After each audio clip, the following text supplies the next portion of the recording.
सात 67 से 76 तक। आज स्कूल में डिप्टी साहब आए थे। सभी छात्र अनुशासन में थे। कुछ देर बाद और भी मास्टर साहब बाहर के स्कूल में आने शुरू हो गए। मौसम सर्दी का था। सभी छात्र कक्षा के छात्रों को स्कूल प्रांगण में कक्षा के क्रम में बिठा दिया गया था। बबीना विकासखंड के अंतर्गत आने वाले न्याय पंचायत के प्राइमरी स्कूल के सभी अध्यापकों की बैठक हमारे स्कूल हसारी में बुलाई गई थी। हसारी स्कूल झांसी शहर के नज़दीक कचहरी से 3 किलोमीटर दूरी पर स्थित था, इसलिए बैठक का आयोजन हमारे स्कूल में किया गया था। सारे छात्र कक्षा से बाहर प्रांगण में बैठे थे। सभी की कार्रवाई शुरू हो गई थी। डिप्टी साहब बारी बारी से अध्यापकों से सवाल पूछ रहे थे। अध्यापक उनके सवालों का जवाब थोड़े घबराते हुए देते थे। यह सवालों का क्रम आसाराम को कौतूहल से भर रहा था। आसाराम पूरे मनोयोग से यह दृश्य देख सुन रहा था कि अचानक डिप्टी साहब ने एक अध्यापक के गाल पर बड़े जोर से तमाचा मार दिया। आसाराम चूंकि बड़े गौर से सभा की कार्रवाई देख रहा था, यह तमाचा वाली घटना से एकदम हतप्रभ रह गया। हमारी स्कूल के बड़े मास्टर साहब, जिन्हें सभी छात्र पंडित जी कहकर पुकारा करते थे, चपरासन को इशारा करके स्कूल छुट्टी की घंटी बजवा दी। सभी छात्र अपने अपने बस्ता उठाकर गेट की तरफ भाग लिए। आसाराम उन दिनों कक्षा 4 में पढ़ रहा था। उसे इस बात की समझ नहीं थी।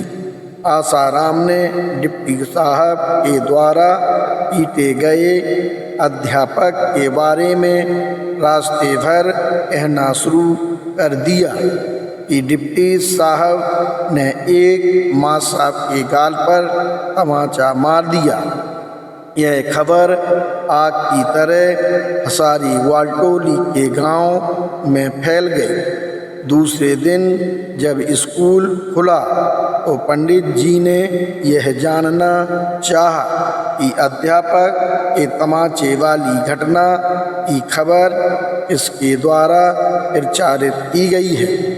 चूँकि बड़े मास्टर साहब हाथ में छड़ी लिए हुए थे और सख्ती के साथ पूछ रहे थे। आसाराम इस पूछताछ से अंदर से काफी डर रहा था। उसके चेहरे पर इस बात के भाव पूर्ण रूप से छलक रहे थे कि किसी छात्र ने कह दिया। यह तमाचा वाली खबर आसाराम रास्ते में अन्य छात्रों को दे रहा था। इतना सुनते ही पंडित जी ने आसाराम को स्कूल से निकाल दिया और अपने पापा को लाने को कहा। बड़े भाई धनीराम से भी कहा, जब तक अपने चाचा को नहीं लाओगे तब तक आसाराम स्कूल नहीं आ सकता है। लगातार जारी अड़सठ। डिप्टी साहब के द्वारा अध्यापक को तमाचा मारे जाने की घटना की खबर और आसाराम को स्कूल से निकाले जाने की खबर दादा को पता चल चुकी थी और जब तक दादा पंडित जी से मुलाकात ना कर लें आसाराम के लिए स्कूल आना निषेध कर दिया गया था। दादा को भी इन सभी घटनाक्रम के बारे में धनीराम भैया से पता चल गया था, इसलिए दादा आसाराम को लेकर पंडित जी के पास पहुँचे। बड़े माँ साहब ने दादा से मेरे इस व्यवहार के लिए बहुत कड़े शब्दों में मेरी निंदा की और कहा ऐसे छात्र को हम किसी भी तरह स्कूल में नहीं पढ़ाई करने देंगे। दादा ने मेरे इस व्यवहार के लिए बड़े माँ साहब से बहुत ही प्रार्थना की और कहा आसाराम मेरा इकलौता बेटा है, इसलिए इसके इस व्यवहार के लिए माफ़ कर दिया जाए और भविष्य में इस प्रकार की कोई पुनरावृत्ति नहीं करेगा। बड़े माँ साहब ने भी आखिर आसाराम को माफ़ कर दिया, क्योंकि आसाराम पढ़ाई में औसत छात्र से होशियार था। वे भी उसके भविष्य से खिलवाड़ नहीं करना चाहते थे। घर पर दादा ने आसाराम की काफ़ी मलामत की। इस घटना से आसाराम कुछ दिनों तक ठीक ठाक ढंग से पढ़ाई करता रहा। आज स्कूल की समय से छुट्टी हो गई थी। आसाराम अपने दोस्तों के साथ घर की ओर चला जा रहा था कि हसारी में बरगद के पेड़ के नीचे कुछ जुआड़ी जुआ खेल रहे थे, जिसमें एक जुआड़ी ने जीते रुपया उसने पीठ के पीछे रख लिए। यह आसाराम ने देख लिया। उसने जुआड़ी के 2 रुपये चुरा लिए और अपने दोस्तों के साथ चलता बना। आसाराम बड़े फक्र से अपने दोस्तों से चुराए 2 रुपयों को बता रहा था। सीनियर छात्रों को जब इस बारे में पता चला तो वे आसाराम को खूब खरी खोटी सुना रहे थे। इसी प्रकार समय गुजर रहा था कि आसाराम के बस्ते में से किसी छात्र ने किताब चुरा ली। दूसरे दिन आधी छुट्टी में आसाराम ने भी एक छात्र के बस्ते से 2 पुस्तक चुरा ली। दादा आसाराम और धन्ना भैया को घर पर रोजाना पढ़ाते थे और कभी कभार बस्ता भी जांचते थे। उसी जांच और पढ़ाने की वजह से वे चुराई 2 पुस्तक भी दादा ने देख ली। दादा ने आसाराम को बड़े प्यार से समझाया कि चोरी करना बुरी बात है। कान पकड़वा कर आसाराम से ऐसा ना करने की हिदायत दी और कहा कि यह पुस्तक कल स्कूल जाकर उस छात्र की वापस कर देना। आसाराम ने कहा मेरी भी तो किताब किसी के द्वारा चुराई गई है।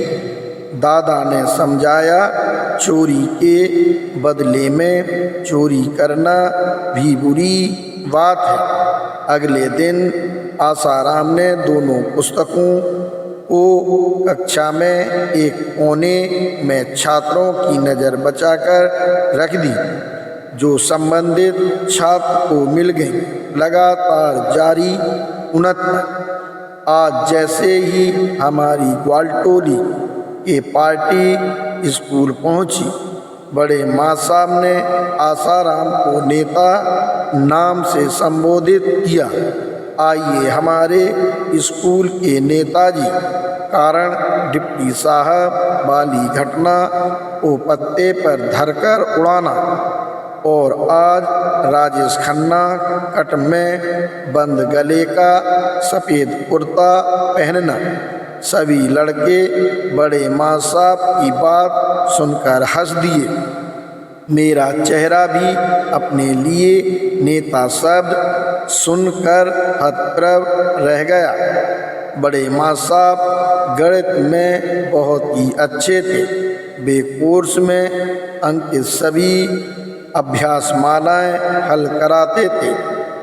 साथ ही यह भी कहते थे कि जो मैं सवाल हल कर समझा रहा हूँ यह तुम्हारे जीवन भर काम आएंगे और बड़ी कक्षाओं में तुम्हें गणित के सवालों में दिक्कत नहीं होगी एवं गणित के प्रति तुम लोगों को रुचि पैदा होगी।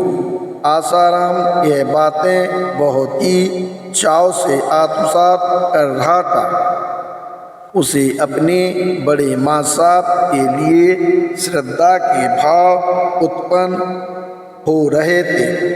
नेताजी नामकरण अब बुरा नहीं लग रहा था।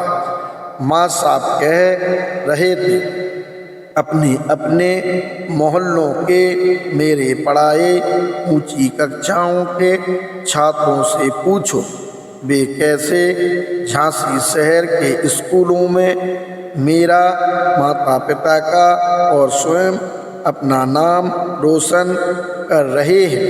यह बात मेरे सीधी दिमाग में जा रही थी। मैं भी मन ही मन में उन सीनियर छात्रों जैसा बनने का संकल्प ले रहा था। आज बड़े माँ साहब की बातों का मेरे ऊपर जादू सा असर हो रहा था कि अचानक एक सुंदर टेरीकोट की पैंट शर्ट में ऊपर से एक अपने व्यक्तित्व से मेल खाता हुआ कोट में एक अधिकारी स्कूल प्रांगण में प्रवेश किया।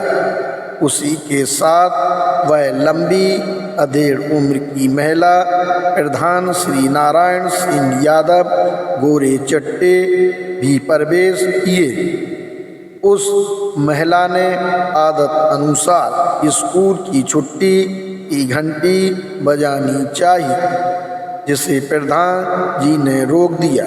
वह सुंदर अधिकारी बबीना विकास खंड के जूनियर इंजीनियर थे, जो स्कूल की मरम्मत तथा गांव के विकास के लिए एस्टीमेट बनाने के लिए सर्वेक्षण कार्य से आए हुए थे, जिस पर प्रधान जी उनका साथ दे रहे थे।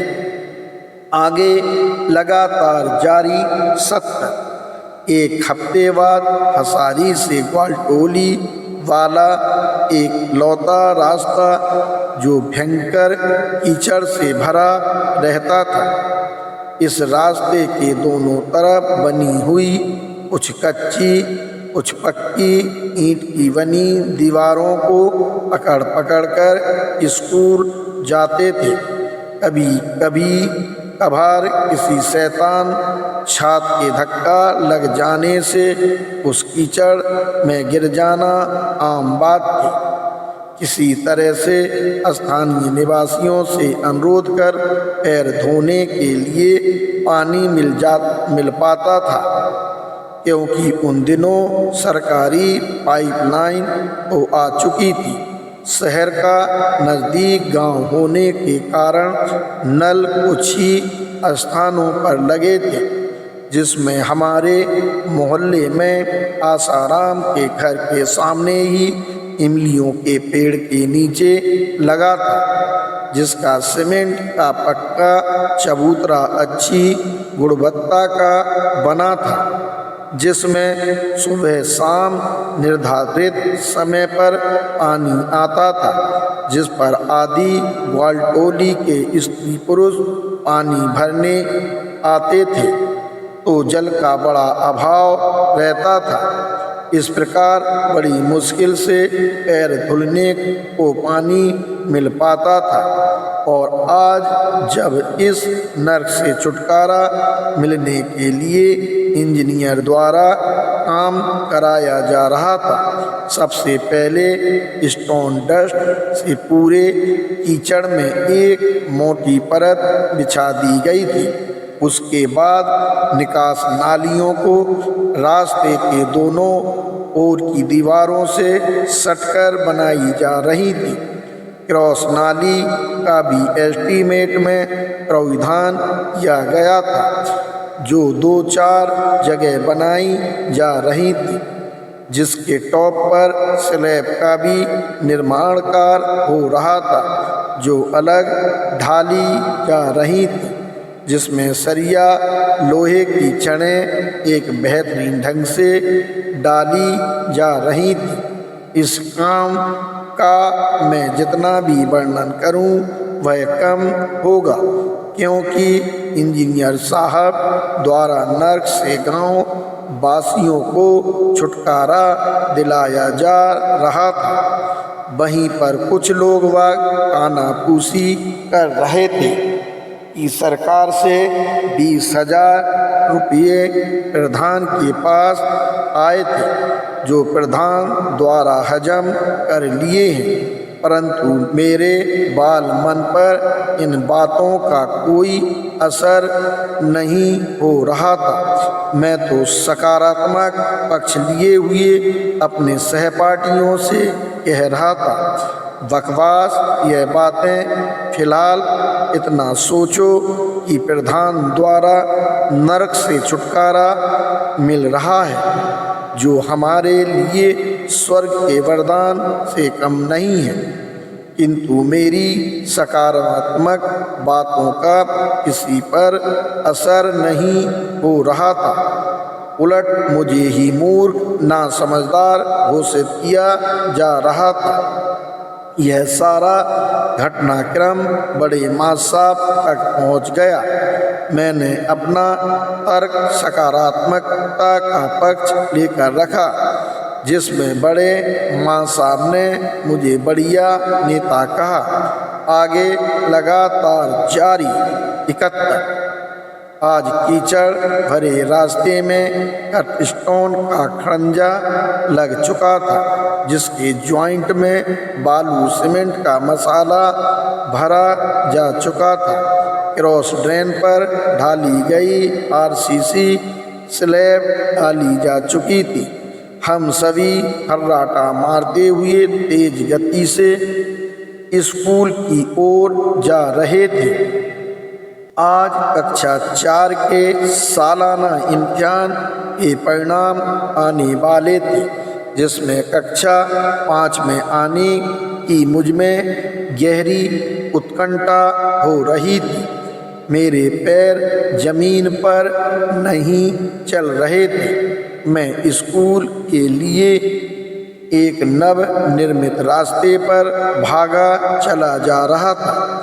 जगदीश मासाब कक्षा 4 के रिजल्ट छात्रवार पढ़कर सुना रहे थे। सभी छात्र अपने पास होने की आवाज़ का इंतजार कर रहे थे, जिसमें धन्ना भैया का नाम पुकारा। पास मेरे दिल की धड़कन अपने पास होने के लिए बढ़ रही थी। अगला नंबर मेरा भी आया। मैं भी पास हो चुका था। श्रीनगर से 2 सगे भाई आते थे। बड़ा भाई प्रथम आया, छोटा भाई सेकंड आया, तीसरा नंबर इसका आया अब याद नहीं है, परंतु स्कूल रिकॉर्ड में उपलब्ध होगा। हम सिर्फ औसत छात्र थे, सिर्फ पास हो सके। 5वीं वाले छात्र कक्षा 6 में आ चुके थे, जिन्हें टीसी देने का काम बड़े मासाब द्वारा किया जा रहा था। 6 वाले छात्र अपना admission Christian inter college Jhansi में कचहरी चौराहे चौराहा के आगे चढ़ाई पर स्थित बाएं हाथ पर स्थित कॉलेज में लेने की तैयारी में लगे थे। मेहरबान, भगवान दास, सुदर्शन, रामजी लाल और ऐसे ही अन्य साथियों द्वारा यह उपक्रम होने जा रहा था। मैं भी इसी उधेड़-बुन में लगा था कि मेरा एडमिशन कब शहर वाले उक्त कॉलेज में हो, क्योंकि शहर के कॉलेज में बैठने के लिए डेस्क बेंच का प्रयोग होता है और हमारे सरकारी स्कूल में फट्टे पर नीचे फर्श पर बिठाया जाता था। यही बात मुझे आगे बढ़ने के लिए प्रेरित कर रही थी। परिणाम प्राप्त होने के बाद सभी छात्र अपने अपने घरों पर आ गए और बजरंग बली के मंदिर पर प्रसाद चढ़ाने के लिए सभी की तैयारियां होने लगीं। लेकिन मैं प्रसाद चढ़ाने नहीं गया, बल्कि छात्रों के द्वारा बांटे गए प्रसाद का लुत्फ लिया। आगे लगातार जारी बात। आज मैं अपने घर के आंगन में लगे नीम के पेड़ पर उसका तना पकड़कर अपने हाथों को तना को जितना पीछे तक जा सके पकड़कर चढ़ना सीख लिया। बहू चिल्लाती रही, आसाराम, नीम पर मत चढ़, गिर जाएगा। परंतु मैं कहाँ सुनने वाला था। मुझे तो नीम के पेड़ पर चढ़ना जो सीखना था और मैंने नीम पर चढ़कर ही दम ली। बहू काफ़ी बड़बड़ाती रही। मैं पेड़ की डाल पर बड़े इत्मीनान से बैठा रहा। यह मेरा पेड़ पर चढ़ने का पहला अनुभव रहा था, जो सफल रहा। गांव के सीनियर लड़के हर तरह के पेड़ पर चढ़ते थे। मैं उनको ऐसा करते देखता था। मैं उस दिन 1-2 घंटे डाल पर बैठा रहकर गाना गाता रहा। मेरी उम्र के लड़के राजाराम, धन्ना भैया, सरमन, जगदीश, यह सभी भी मेरा गाना सुन आ गए और नीम के नीचे से ही मुझे ऊपर की तरफ देखकर बात करते रहे। आसाराम, इस डाल से हटकर दूसरी डाल पर जाओ। मैं तो बहुत जुनून से भरा था। पहली डाली से उतरकर दूसरी डाली पर चला गया। उन्हें जैसे बड़ा संतोष हुआ हो। उन्हें नीचे से ही आनंद आ रहा था। मुझे ऊपर मजा आ रहा था। नीम की पत्तियां तोड़कर उन पर फेंक रहा था। बहू लगातार चिल्ला रही थी, शाम को हरदशा को आने दे, तेरी पिटाई करवाऊंगी। लेकिन इन बातों का मेरे ऊपर कोई असर नहीं हो रहा था। नीचे के लड़के मेरा मनोबल बढ़ा रहे थे। कभी इस डाल पर तो कभी उस डाल पर चढ़ने उतरने के सुझाव दे रहे थे। मैं भी मस्त होकर उनके हर एक सुझाव का पालन कर रहा था। बहू उन्हें भी डांट रही थी। उसके बाद मेरे सभी साथियों ने कहा, अब नीचे उतर आओ, और उनकी बात मानकर मैं नीचे उतर आया। शाम को जब दादा रेलवे वर्कशॉप से आए तो बहू ने सारी शिकायत नीम के पेड़ पर चढ़ने की कर दी, जिसमें दादा ने मेरी अच्छी खासी धुनाई की और भविष्य में पेड़ पर ना चढ़ने की कसम दिलाई। रात में बहू बाई, बड़ी बाई ने मुझे काफ़ी समझाया कि बेटा ऐसा ना किया करो।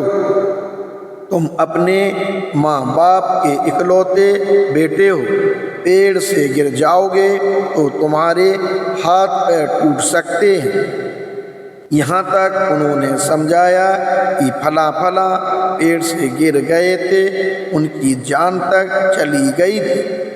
वे सभी मुझे घंटों समझाते रहे। मैं भी उन्हें इस समझाई बातों को समझने की बात कहने लगा कि अब नहीं नींद पर चढ़ूँगा। आगे लगातार जारी रहती।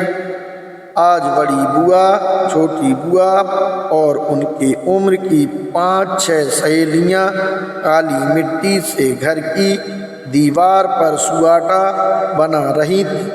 सुआटा बुंदेलखंड की लड़कियों का प्रसिद्ध खेल है जो हर एक साल दीपावली से पहले खेला जाता है।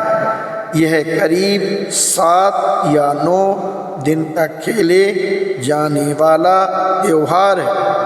सुआटा जब 3-4 घंटे की मेहनत से बुआएं और उनकी सहेलियों ने गांव की बड़ी बूढ़ी दादियों और बहू के दिशा निर्देशन पर बना लिया। इस काम से आसाराम और धन्ना भैया तथा हमारे अन्य दोस्त राजाराम, सरमन, जगदीश आदि को खुशी हो रही थी। हम सभी का नाम बुआओं ने सुआटा का गदा रखा गया। हम इस नए नामकरण से बहुत खुश हो रहे थे। सुआटा दीवार पर एक भूत टाइप शक्ल में बनाया जाता है जिस पर बाल, बिंदी, माहौर लगाया जाता था। नथ, कानों के कुंडल, हाथों में चूड़ी कड़ा यानी कि औरत का पूरा श्रृंगार किया जाता था। यह सभी देखकर हम सुआटा के गधे बड़े खुश होते थे। सुआटा के गधे कम उम्र के ही बालक बनाए जाते थे। दूसरे दिन जब सुआटा सूख गया तो बुआओं ने, उनकी सहेलियों ने सुआटा को पोतनी से पोता। नीचे जमीन पर सुआटा के पैर के नीचे से गोबर से 1 फुट चौड़ी पट्टी में कुछ फुट की दूरी तक लीपा। सुआटा के नीचे फर्श पर बहुत ही खूबसूरत रंगोली बनाई गई। सुआटा के नीचे 2 दिए रखे गए जिनमें दूध भरा गया। दूध में हरी दूबा डाली गई। फिर उनका गीत शुरू हुआ। मान सन के कुंवारे लड़ाए तीनारे सुआटा गौरा, ऐसे ही बहुत लंबा, जिसे गूगल पर सर्च किया जा सकता है। पहले बड़ी बुआ ने दूध को दूबा से सुआटा के प्रत्येक अंग में गीत गाते लगाया। यही क्रम सभी का गीत गाते रहा। अगर गीत भूलती थी तो बूढ़ी दादियाँ बताती रहती थी। इन सभी कार्यक्रम को होते देख आसाराम और उसके मित्र मंडली को खूब ही मजा आ रहा था। यह हमारा होश संभाले पहला अनुभव था। उसके बाद दिया का बचा दूध सभी नव निर्मित गधों को पीने का फरमान बूढ़ों ने सुनाया। सभी गधे बारी बारी से मलियों में भरे नीचे रखे दूध को झुककर पीने लगे। उसके बाद बुआओं ने और उनकी सहेलियों ने अपने एक एक जोड़ी कपड़े सभी गधों की लाद कर नदी पर चलने का हुक्म सुनाया। यही तरीका 7 या 9 दिनों तक चलता रहा। गोबर से जो 1 फुट चौड़ी पट्टी जो लीपी जाती थी उसे रोजाना 20-30 फुट आगे बढ़ाई जाती थी। 9 दिन में वह गोबर लिपि पट्टी 200 फुट से भी अधिक हो जाती थी। आगे लगातार जारी 74। जब 9 दिन पूरे हो गए, बुआओं को सुआटा खेलते हुए 1 फुट चौड़ा रास्ता जो रोज लीपा जाता था, उसकी लंबाई 200-250 फुट हो चुकी थी। इस लीपे हुए रास्ते के आखिरी छोर पर बुआएं, उनकी सहेली सभी एक दूसरे के कंधे पर हाथ डालकर दूसरा गीत और गाती थी। पहला सुआटा के पास, दूसरा रास्ते के आखिर में, जिसके गीत के बोल होते थे, ओ मेरे भैया माँ के जाए, दूधा पिलाए, लोबाबन जेहें, बुलाबन जेहें, लाल छड़ी चमकावत जेहें, नीले से घुड़ला पर जेहें आदि। जैसे गूगल पर सर्च कर पूरा सुना जा सकता है। यह सभी गीत पूरे बुंदेलखंड के गांव शहर के हरेक मोहल्लों में गाया जाता था। हरेक मोहल्ला की कुंवारी लड़कियों द्वारा अपनी अपनी टोली कर गाया जाता था। 9 दिन पूरा आनंद के साथ गुजरता था। जीवन जीने का एक अच्छा अवसर मिल जाता था। चारों तरफ खुशियों का माहौल बन जाता था। जब आसाराम और उसके दोस्तों को बुआएं गधा कहकर पुकारती, हम वास्तविक गधे जैसा बनकर प्रदर्शन करने लगते थे। फिर कपड़े अपने अपने कंधों पर सभी गधे बने दोस्त उन कपड़ों के हसारी वाली नदी पर जाते थे, जहाँ सभी बुआएं और उनकी सहेलियों के साथ अपनी बारी आने पर नदी स्नान किया करती थी। चूँकि पूरे गांव की लड़कियां नदी स्नान करने आती थीं, इसलिए नदी के बने रपटे पर, जो पक्का सीमेंट से बना होता था, भीड़ बहुत हो जाती थी। इसलिए कभी कभार दिन के 12-1 बजे सभी का स्नान हो पाता था। फिर सभी गांव के प्रत्येक टोली के अपने अपने 4-5 गधे अपनी अपनी टोली के गीले कपड़े लादकर अपने अपने मोहल्लों में आते थे। यह प्रक्रिया पूरे 9 दिन चलती थी। अगर गांव भर की पूरी लड़कियों का लगभग योग किया जाए तो यह संख्या 100 के आसपास हो जाती थी, क्योंकि हसारी ग्वालटोली बबीना विकास खंड का सबसे बड़ी न्याय पंचायत और सबसे बड़ा गांव था, जो झांसी शहर से 3 किलोमीटर दूरी पर स्थित था, जबकि विकास खंड से हसारी की दूरी 25-30 किलोमीटर के लगभग थी। छोटे लड़के बने गधों की संख्या भी 25-30 हो जाती थी। इसलिए नदी के घाट पर स्नान करती हुई लड़कियों और उसके बाद गधों का स्नान होने पर काफी समय हो जाता था। घरों पर आ जाने के बाद सभी अपने घरों में खाना खाया करते थे। आगे लगातार जारी 75 सुहागा का प्रथम फेज समाप्त होने के बाद दूसरे फेज की बारी आती थी। पहले चरण में दिन के समय का कार्यक्रम होता था।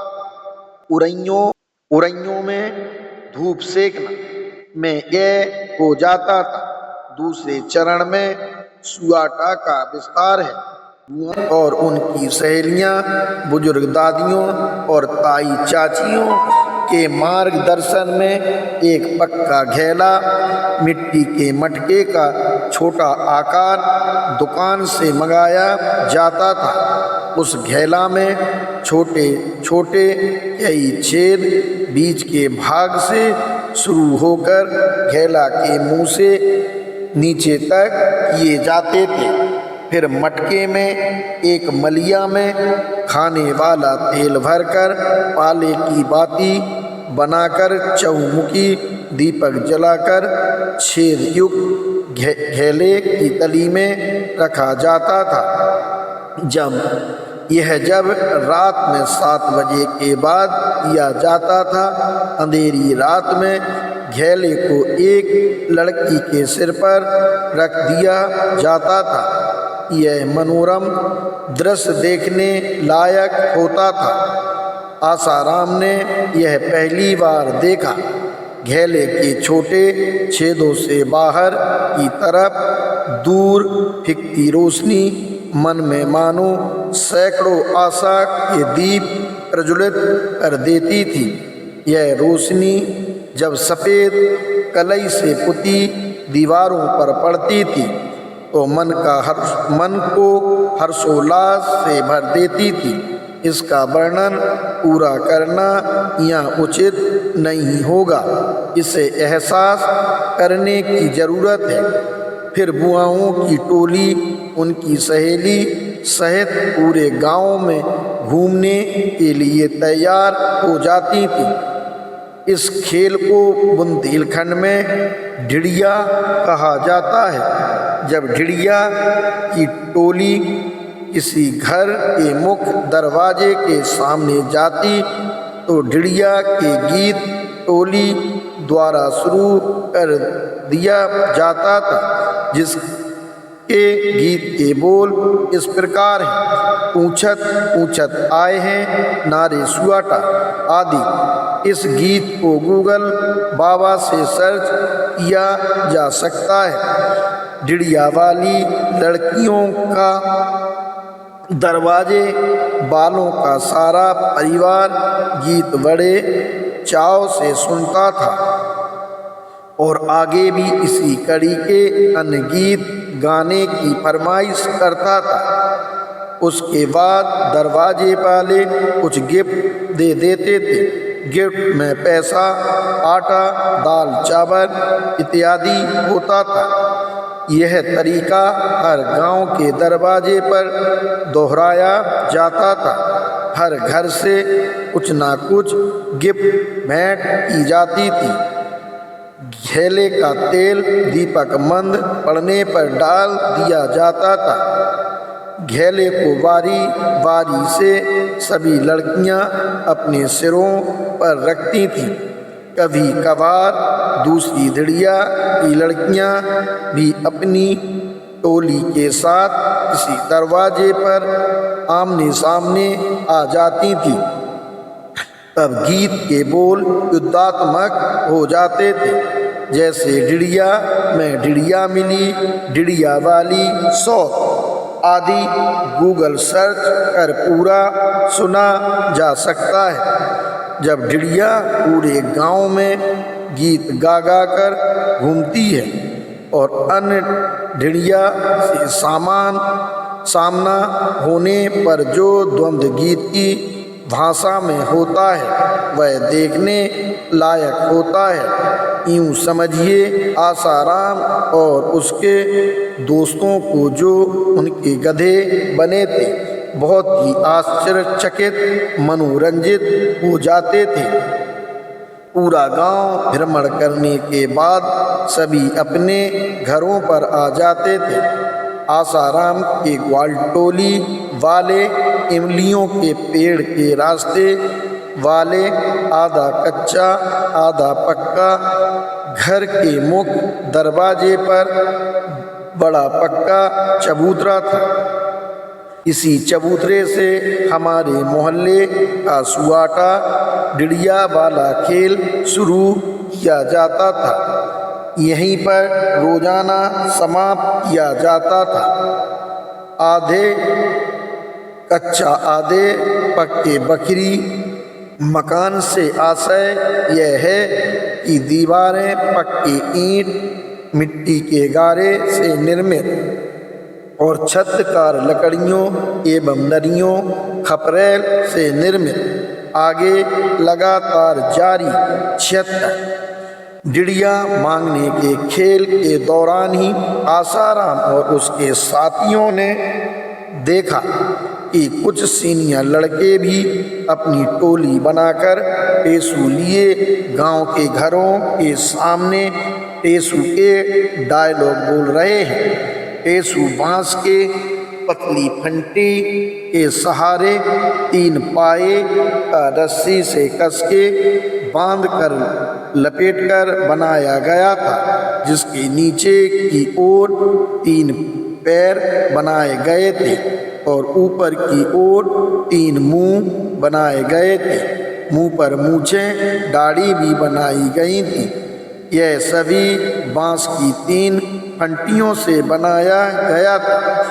फिर रस्सी, गीली काली मिट्टी का प्रयोग कर हाथ मुंह बनाए जाते थे, जिसके तीनों घंटियों के मिलान बिंदु पर एक बड़ा दीपक रखा जाता था, जिसे गीली काली मिट्टी से जकड़ दिया जाता था।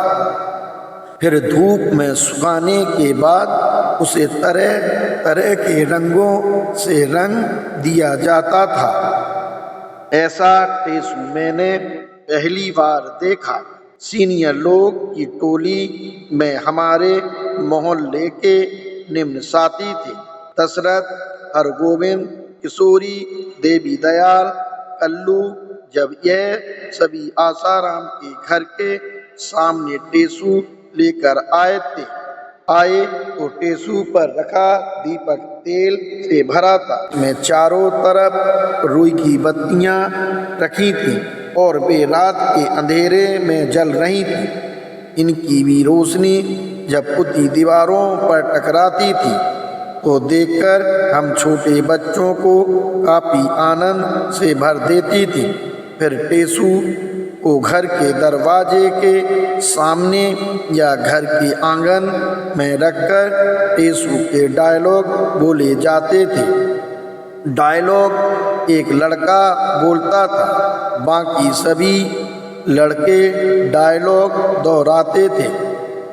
डायलॉग समाप्त हो जाने के बाद घर के लोग और अन्य डायलॉग की फरमाइश करते थे। वे फिर दूसरा डायलॉग सुनाते थे। इसी प्रकार कई डायलॉग एक घर के मालिक के यहाँ वे लड़के सुनाते थे। उसके बाद इन लड़कों को भी गिफ्ट दिया जाता था। गिफ्ट में आटा, दाल, चावल तथा पैसा होते थे। ये सभी खेल डिड़िया टेसू पूरे 7 या 9 दिन तक खेला जाता था। टेसू की भी पूरे गांव के अपने अपने मोहल्ले की अलग अलग टोली होती थी। टेसू के डायलॉग अगले एपिसोड में जारी रहेंगे।